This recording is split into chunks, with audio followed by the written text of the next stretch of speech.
الحمد لله رب العالمين، والصلاة والسلام على رسول الله الأمين وعلى آله وصحبه أجمعين.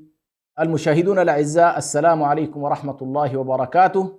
ومع برنامج غايات قرآنية، ولا زلنا نتدرج في مدارج هذه الغايات العظيمة، ونحن الآن في الحلقة 27 من حلقات هذا البرنامج، وستكون إن شاء الله حلقة اليوم عن غاية الشكر. وغاية الشكر هي من الغايات العظيمة والنبيلة والمهمة، والتي علينا أن نتقصدها ونتحراها ونلتزم بها ونتأسى بالسبل التي تؤدي بنا إلى شكر الله سبحانه وتعالى.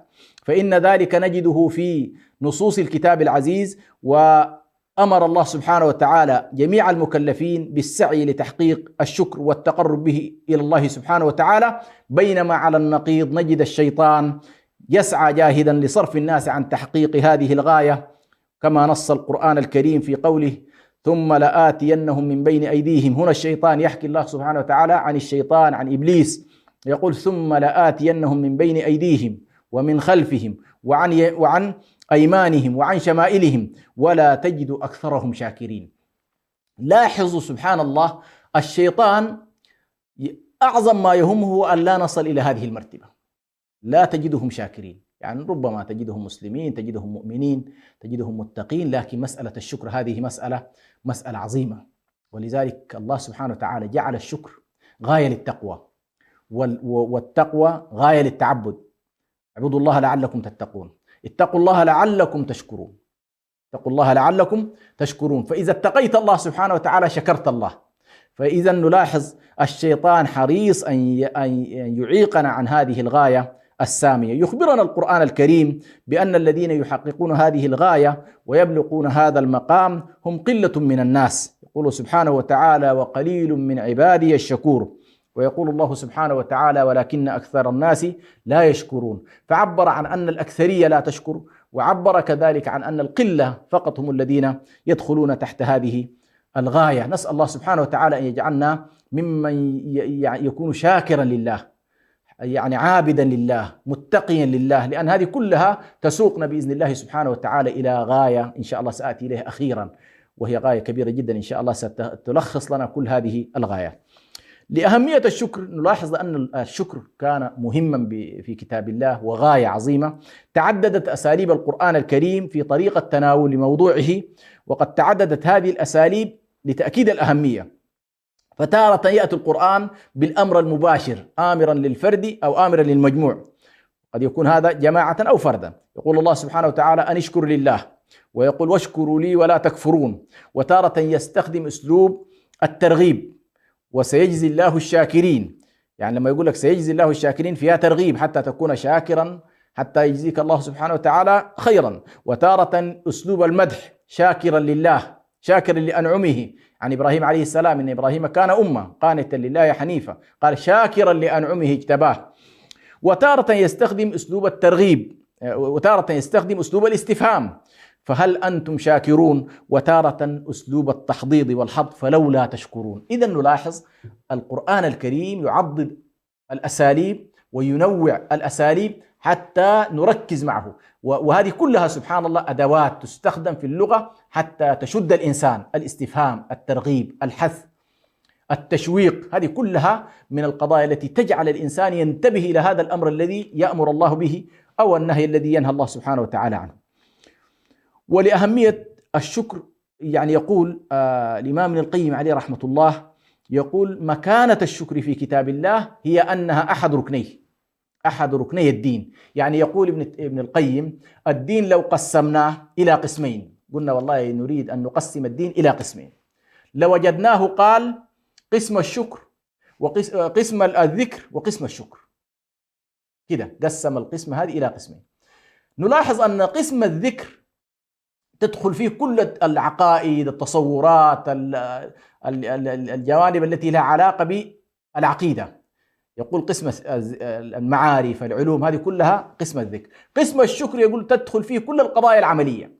فإذا يقول الدين ينقسم إلى قسمين. القسم الأول هو موضوع، أو يقول يبنى الدين على قاعدتين، وهما قاعدة الذكر وقاعدة الشكر. ثم يستدل بقول الله تبارك وتعالى: فاذكروني أذكركم واشكروا لي ولا تكفرون. لاحظوا يعني جعل ابن القيم هذه الآية ميزان لركني الدين، ركن الذكر وركن الشكر.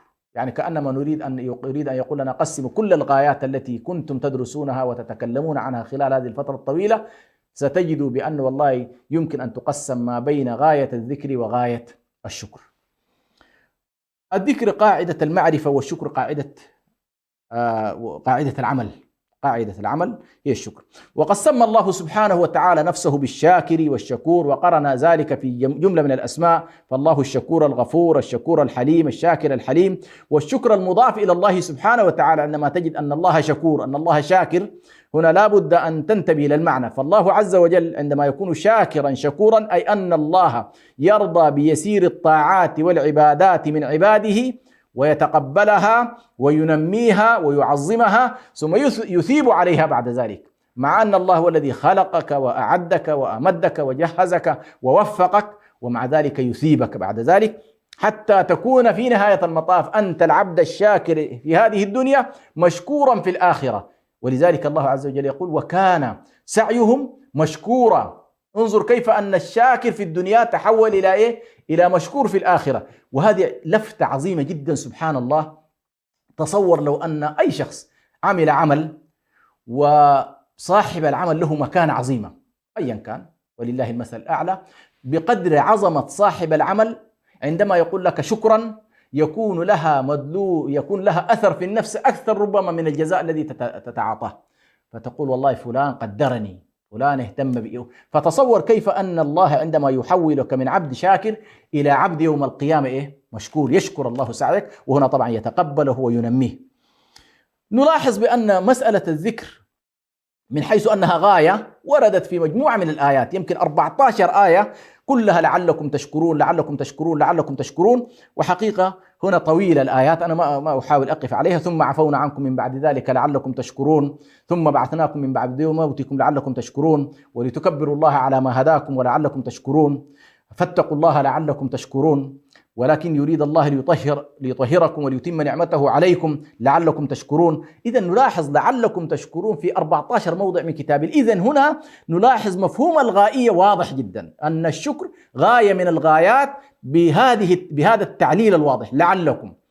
وهذه طبعا لو تتبعتها سبحان الله 14 آية في كتاب الله وحاولت أن تخرج من كل آية الشكر مرتبط بإيه؟ تارة تجده مرتبط بالعبادة، تارة بالمعرفة، تارة مرتبط بسلوك أخلاقي، وهكذا. ستلاحظ بأن الشكر في النهاية في كل هذه الآيات مرتبط بأشياء كثيرة جدا. مثلا لتجزى، مثلا الله عز وجل يقول لتجري الفلك فيه بأمره ولتبتغوا من فضله ولعلكم تشكرون. يعني لما التصور يتعامل معك في قضية الصيد والبحر والسير في البحار، بالنهاية يقول لك لعلكم تشكرون.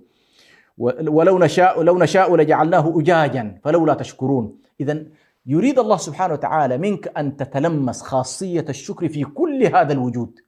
أنت في البحار تتلمس هذه الخاصية، أنت في المزارع تتلمس هذه الخاصية، أنت تتدبر تتلمس هذه الخاصية، أنت تتفكر يعني تنظر إلى مسألة الشكر، أنت يعني تتعقل الأمور، لا بد أن تؤدي بك إلى شكر الله سبحانه وتعالى. إذن نلاحظ بأن مسألة الشكر كثيرة حقيقة الآيات في ذلك، ولكن حتى لا تجرنا إلى أو تخرج بنا عن سياق الموضوع، نحاول أن نقول بأن موضوع اهتمام القرآن الكريم بقضية الشكر هذه مبثوثة في كتاب الله سبحانه وتعالى، وجعل الله سبحانه وتعالى غاية الشكر يعني غاية عظيمة لجملة من الغايات. يعني العبادة تؤدي بنا إلى الشكر، التقوى يؤدي بنا إلى الشكر، الإحسان يؤدي بنا إلى الشكر، التسليم لله سبحانه وتعالى يؤدي بنا كذلك إلى الشكر، وهكذا.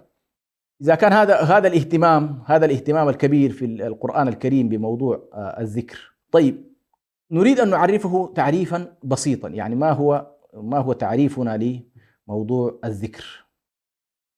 موضوع الشكر، شكر الله سبحانه وتعالى أو شكر الخلق، شكر الله أو شكر الخلق، هو فيه عملية اعتراف بالنعم، وكذلك الثناء على المنعم، وعدم صرف ما أنعم الله به عليك أو أنعم به الإنسان أن تصرفه في نقيض ما قصد. ولله المثل الأعلى. مثلا شخص أعطاك سيارة وقال لك والله هذه السيارة أريدك فقط أن تعمل بها وتصرف على أسرتك مثلا. فبدأت أنت تأخذ هذه السيارة وتأخذها في مجالات أخرى تعصي الله تبارك وتعالى بها، تذهب فيها في اتجاهات ليس الصحيح على كل. فما بالك أن الله سبحانه وتعالى أعطاك السمع والبصر والفؤاد والعقل والجوارح وزودك خير تزويد، ثم قال لك أريد منك أن تعبد الله سبحانه، أن تعبدني، وقال لك أريد منك العمران في الأرض كما أريد، وقال لك أريد أن تكون مستخلفا وتريد أن تكون فاعلا في هذه القضايا، وتصل في نهاية المطاف إلى أن تكون شاكرا لله. إذن هي عملية تصور النعم وشكر المنعم والثناء عليه والاعتراف بنعم الله سبحانه وتعالى عليك، ثم بعد ذلك أيضا أن لا تصرف هذه النعم فيما يغضب الله سبحانه وتعالى. نأتي إلى أنواع الشكر. نأتي إلى أنواع الشكر. هنالك 3 أنواع لمسألة الشكر، 3 أنواع للشكر. النوع الأول هو أن يكون الإنسان شاكرا بقلبه. النوع الثاني هو أن يكون شاكرا بلسانه. النوع الثالث هو أن يكون شاكرا بجوارحه وأعماله. هذه 3 مستويات يكون الإنسان فيها إن شاء الله شاكر لله سبحانه وتعالى. فنأتي إلى موضوع شكر القلب. ماذا نعني بشكر القلب؟ شكر القلب هو اعتراف القلب بنعم الله، أن يكون الإنسان ليس جاحد بالله سبحانه وتعالى. كثير من الذين والعياذ بالله ألحدوا بالله، كفروا بالله، أشركوا بالله، هؤلاء لا يشكرون الله سبحانه وتعالى. فالشكر يناقض الكفر، يناقض الإلحاد، يناقض الجحود، يناقض التمرد على الله سبحانه وتعالى. وبالتالي الشاكر أول خطوة هو أنه معترف بنعم الله، معترف بنعمة الخلق، معترف بنعمة الإمداد المستمر والأرزاق المستمرة، معترف بنعمة العطاء الذي لا ينقطع. فالاعتراف بنعم الله سبحانه وتعالى ومنته وتلقينها افتقارا، يعني وتلقيها افتقارا إلى الله سبحانه وتعالى وصرفها في طاعة الله عز وجل، هذا الجانب القلبي. يعني لا بد أن تكون عندك الإرادة والاستعداد أن نعم الله سبحانه وتعالى وهي كثيرة، أن تعدوا نعمة الله لا تحصوها. يعني مهما حاولت أن تخص يعني أي نعمة من النعم في جسدك وفي أنفسكم أفلا تبصرون. لو أردت أن تتدبر فقط عملية التنفس بالنسبة للإنسان، يعني كم من الآليات والأدوات تعمل في جسدك فقط لأن يخرج هذا النفس وتكون أنت تعيش حياة طبيعية وغيرها. يعني انظر في نفسك، في مسألة السمع، في مسألة البصر، في مسألة العقل، في مسألة الدورة الدموية، انظر في هذه النعم العظيمة. فالجانب الأول فيها أن تعترف بهذه النعم لله سبحانه وتعالى. الأمر الثاني هو شكر اللسان، وهو أن الإنسان وقد اعترف بالأمر في قلبه يعبر. اللسان دائما هو في القدر زي ما يقول تبين المعلقة، فالمعلقة بتاعت القلب هو هذا اللسان. فالذي يستحضر نعم الله ويستحضر عظمة الله ويستحضر يعني مراقبة الله سبحانه وتعالى، فإنه دائما تجده يلهج بذكر الله سبحانه وتعالى ويلهج بالشكر. وهنا طبعا هنالك قضايا ما أريد أدخل فيها الآن، قضية التفريق بين الشكر والحمد. فتجد أن الإنسان يكون حامدا لله في كل شيء سواء أعطاه أو لم يعطيه، ولكن تجد أن الشكر دائما مرتبط بالإنعام. الشكر مرتبط بالإنعام. فنحن هنا لابد إن شاء الله أن نلاحظ هذا الجانب. فالنوع الأول هو شكر القلب، النوع الثاني هو شكر اللسان. أشكر الله، أثني على الله، يعني دائما تحدث بنعم الله. نخرج فاصل إن شاء الله ونعود، فكونوا معنا.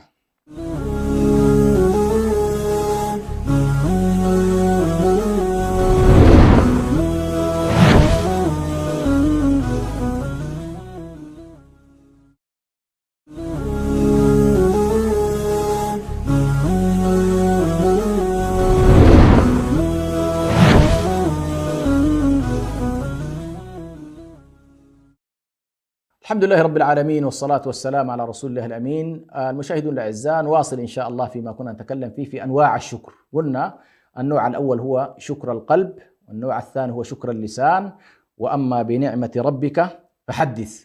هنا نلاحظ العلماء تكلموا في قضية ما هي هذه النعمة التي يتحدث بها النبي صلى الله عليه وسلم وأمته. فمنهم من قال هي نعمة النبوة والرسالة. أي حدث الناس بنعمة النبوة والرسالة التي بعثك الله بها. ومنهم من قال هي النعم العادية، وجدك يتيما فآوى، وجدك ضالا فهدى، وجدك كذا، فحدث بالناس هذه النعم. كنت كذا والآن كذا، كنت فقيرا فأغناني الله، كنت ضالا فهداني الله، كنت يتيما فآواني الله، كنت معدما ما عندي شيء وأعطاني الله سبحانه، كنت عاريا فكساني الله، كنت مريضا فشفاني الله. هذه أيضا من النعم. فمنهم من قال أما بنعمة ربك فحدث، مقصود بها ذلك. وآخرون قالوا المقصود الجميع، كل نعمة أنعم الله بها عليك لا نحصرها في شيء معين، لأن الله جعلها عامة. وأما بنعمة ربك فحدث، أي نعمة. وهنا قلنا وإن تعدوا نعمة الله لا تحصوا. حدث بنعم الله عليك، حدث بنعمه ولا تخفيها، أظهر هذه النعم، لأن إخفاء النعم هو كفرانها. يعني تجد الذي يتظاهر بالفقر، يتظاهر بالعدم، يتظاهر بالاستياء، يتظاهر بالكآبة، وكأن الله ما أنعم عليه بشيء. هذا خطير جدا. ولذلك حتى يشكر الإنسان نعم الله أمره النبي صلى الله عليه وسلم أن ينظر إلى من هو دونه ولا ينظر إلى من هو فوقه، حتى لا يزدري نعم الله عليه. حتى يعني إذا كنت الآن أنت معافى في بدنك فانظر إلى المرضى. إذا كنت أنت يعني فقط تنظر إلى الأصحاء الأفضل منك لن تشكر على ما أنت فيه من نعم. إذا كان هنالك أعمى وأنت عندك عين واحدة تحمد الله. إذا كان هنالك مشلول وأنت ما شاء الله تتحرك أحمد الله. فإذا استحضار هذه النعم والتعبير عنها. النوع الثالث هو شكر العمل، وهذا هو المطلوب حقيقة. يعني الشكر الذي يريده الله سبحانه وتعالى منا بعد أن نعرف النعم ونثني على الله سبحانه وتعالى بألسنتنا. لكن كثير من الناس للأسف الشديد تجده قاصر في مجال شكر النعم بالعمل. ولذلك العلماء اعتبروا قضية الصلاة والصيام والزكاة هذه كلها أدخلوها في باب الشكر، يعني اعتبروا هذه كلها من شكر الله سبحانه وتعالى. ولكن شكر النعم أوسع بكثير من ذلك. شكر النعم عمليا هو أوسع بكثير من ذلك. أعطاك الله علما، شكره بأن تنفق منه. أعطاك الله صحة، شكره بأن تسخر هذه الصحة في طاعة الله. أعطاك الله جاها، حاول أن تنفع الناس بجاهك، كما قال النبي صلى الله عليه وسلم اشفعوا تؤجروا ويقضي الله على لسان رسوله ما شاء. أعطاك الله مثلا يعني لسانا وحجة، يجب أن تستخدم ذلك في طاعة. فعلى كل مسألة شكر العمل هذا باب واسع جدا، وكل إنسان أعطاك الله مثلا صحة تسخرها في الجهاد في سبيل وهكذا. فعلى كل هذا الباب باب الشكر من الشكر العملي. يقول الله سبحانه وتعالى فيه اعملوا آل داود شكرا وقليل من عبادي الشكور. والشكر قد يكون موجها للخالق على نعمه العظيمة، أو يكون موجه للمخلوق للخلق فيما فعلوه من خير. ومن لا يشكر الناس لا يشكر الله. إذا أنت كل من أسدى إليك معروفا تشكره، وأعظم من يشكر هو الله. لكن أيضا الله عز وجل قال لك إذا والله هنالك شخص أحسن إليك أشكره. والنبي صلى الله عليه وسلم قال من لا يشكر الناس لا يشكر الله. وهذا طبعا ذوق رفيع جدا يعلمنا إياه الإسلام، وهو أننا نتعلم أن من يحسن علينا أن نكافئه بالإحسان. هل جزاء الإحسان إلا الإحسان؟ يعني لا يعقل أن تعض اليد التي مثلا تطعمك أو تسيء إلى الشخص الذي يحسن إليك. هل جزاء الإحسان إلا الإحسان؟ فعلى كل يعلمنا الإسلام أيضا هذه المعاني العظيمة حتى نتعلم ذلك. ومع ملاحظة طبعا أن المحسن عليه أن لا ينتظر الشكر من أحد. يعني أنت إذا أحسنت إلى شخص لا تنتظر منه أن يقول لك شكرا، لا تنتظر، لكن هو مطالب بأن يقول لك شكرا. هذه مسألة مهمة جدا. مثلا إنما نطعمكم لوجه الله لا نريد منكم جزاء ولا شكورا. عندما تنفق، عندما تعطي، عندما تصل الأرحام، عندما تقدم عمل الخير، لا تنتظر إلا من الله. أنت انتظر أمرك كله من الله سبحانه وتعالى. لكن هو واجب عليه أن يشكرك، واجب عليه هو أن يشكرك. نأتي إلى قواعد الشكر. ما هي قواعد الشكر؟ يبنى الشكر على 5 قواعد يدور عليها الكلام في أبواب الشكر. يعني إذا دخلت إلى كتاب مدارج السالكين أو غيرها من منهاج القاصدين وغيرها من الكتب التي تتحدث عن هذا الباب، باب الشكر، ستلاحظ هنالك سبحان الله أمور عظيمة جدا. طبعا من الصعب أنه برنامج محدود أن يسعها، لكن قال هنالك 5 قواعد. القاعدة الأولى هي خضوع الشاكر للمشكور. هذا بالذات مع الله سبحانه وتعالى. أتكلم هنا عن شكر الله، أن الإنسان عليه القاعدة الأولى في الشكر أن الإنسان يخضع لمن أحسن إليه وهو الله سبحانه وتعالى هنا في هذا المقام، خضوع الشاكر للمشكور. القاعدة الثانية حب المشكور، حب الله سبحانه وتعالى، حب من أحسن إليك. أيضا لا تقابل إحسان الخلق بكراهيتهم، بل تقابله بحبهم، لأن الإنسان سبحان الله الذي يحسن إلى الناس يكون محبوبا إلى الناس. أحسن إلى الناس تستعبد قلوبهم، فالإحسان قاعدة مهمة جدا من قواعد الحب. القاعدة الثالثة من قواعد الإحسان اعتراف الشاكر بنعمة المشكور، أن يكون الإنسان معترفا بالنعم التي أنعم الله سبحانه وتعالى بها عليه. رابعا الثناء على الشاكر. الخامس استعمال هذه النعم فيما يرضي الله سبحانه وتعالى، وعدم استعمالها فيما يبغضه الله ويكرهه. نأتي إلى مجالات الشكر، هذه أنواعه وقواعده. ما هي مجالات الشكر؟ المجال الأول هو مجال الإيمان. ومن أراد الآخرة وسعى لها سعيها وهو مؤمن فأولئك كان سعيهم مشكورا. فكلما كنت مؤمن بالله سبحانه وتعالى تريد وجه الله والدار الآخرة كان هذا السعي سعيا مشكورا. المسألة الثانية، وهنا طبعا الشكر يقابله الكفر، فالذي يكفر بالله لا يكون شاكرا. فهذا المجال مجال واسع، ومجال درجات، يعني أدناها أعلاها لا إله إلا الله، وأدناها إماطة الأذى عن الطريق. كل ذلك يدخل في مسمى الإيمان. وقسم الله سبحانه وتعالى عباده في كتابه إلى شكور وكفور، فأبغض الأشياء إليه الكفر وأهله، وأحب الأشياء إليه الشكر وأهله، إما شاكرا وإما كفورا، ليبلوني أأشكر أم أكفر. فالكفر والشكر واقعان بمشيئته وقدره، وأحدهما محبوب له مرض والآخر مبغوض له مسخوط. هذا الجانب الأول، أو مجال من مجالات الشكر، مجال الإيمان بالله سبحانه. المجال الثاني هو مجال الأحكام الشرعية. أخبر الله سبحانه وتعالى أنه يريد بعباده اليسر والسهولة في شرائعه، ولا يريد بهم العسر والمشقة، ويريد منهم الشكر له على نعمه، يريد لهم الهداية والتوفيق والتيسير. ويقول الله مثلا في مجال الشرائع، يقول ولتكبروا الله على ما هداكم ولعلكم تشكرون. إذا نلاحظ هنا مجال واسع جدا في كتاب الله سبحانه وتعالى، وهو مجال العبادات، مجال الشعائر. تجد أن الغاية منها هو مسألة أن تشكر الله. فغاية الصيام مثلا أن يشعر الإنسان يشعر الذين آمنوا بقيمة الهدى الذي يسره الله لهم، وهم يجدون هذا في أنفسهم. وفي فترة الصيام أكثر فترة يستشعر فيها الناس هذا الجانب، يفكروا في نعم الله عليهم من خلال الجوع، من خلال العطش، يستحضر الإنسان هذا الجانب. المجال الثالث هو مجال النعم. أنعم الله على عباده بنعم الأطعمة الحلال المستلذ وغير ذلك. يقول يا أيها الذين آمنوا كلوا من طيبات ما رزقناكم واشكروا لله إن كنتم إياه تعبدون. والمجال الرابع مجال الشدائد، هذا أيضا من مجال النعم، يعني التي ينعم الله سبحانه وتعالى بها. يعني لاحظوا الآن، أنعم الله علينا بالهداية، أنعم الله علينا بالإيمان، أنعم الله علينا بالشرائع، أنعم الله علينا ب التشريعات التي تناسب واقعنا. أخيرا أنعم الله سبحانه وتعالى علينا زي ما ذكرت بمسألة أن يخرجنا من المصائب والشدائد. قل من ينجيكم من ظلمات البر والبحر تدعونه تضرعا وخفية لئن أنجانا من هذه لنكونن من الشاكرين. قل الله ينجيكم منها ومن كل كرب ثم أنتم تشركون. نعوذ بالله من ذلك.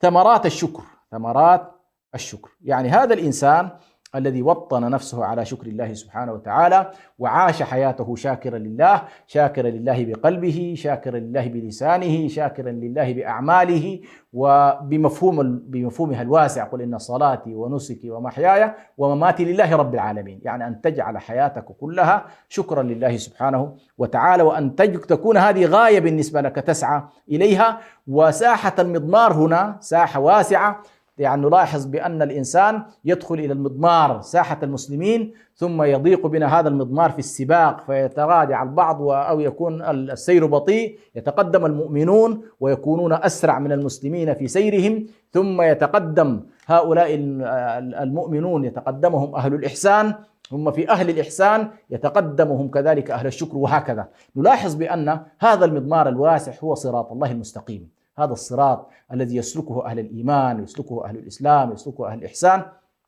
لكن قليل منهم من يتصدر المشهد من خلال الشكر لله سبحانه وتعالى.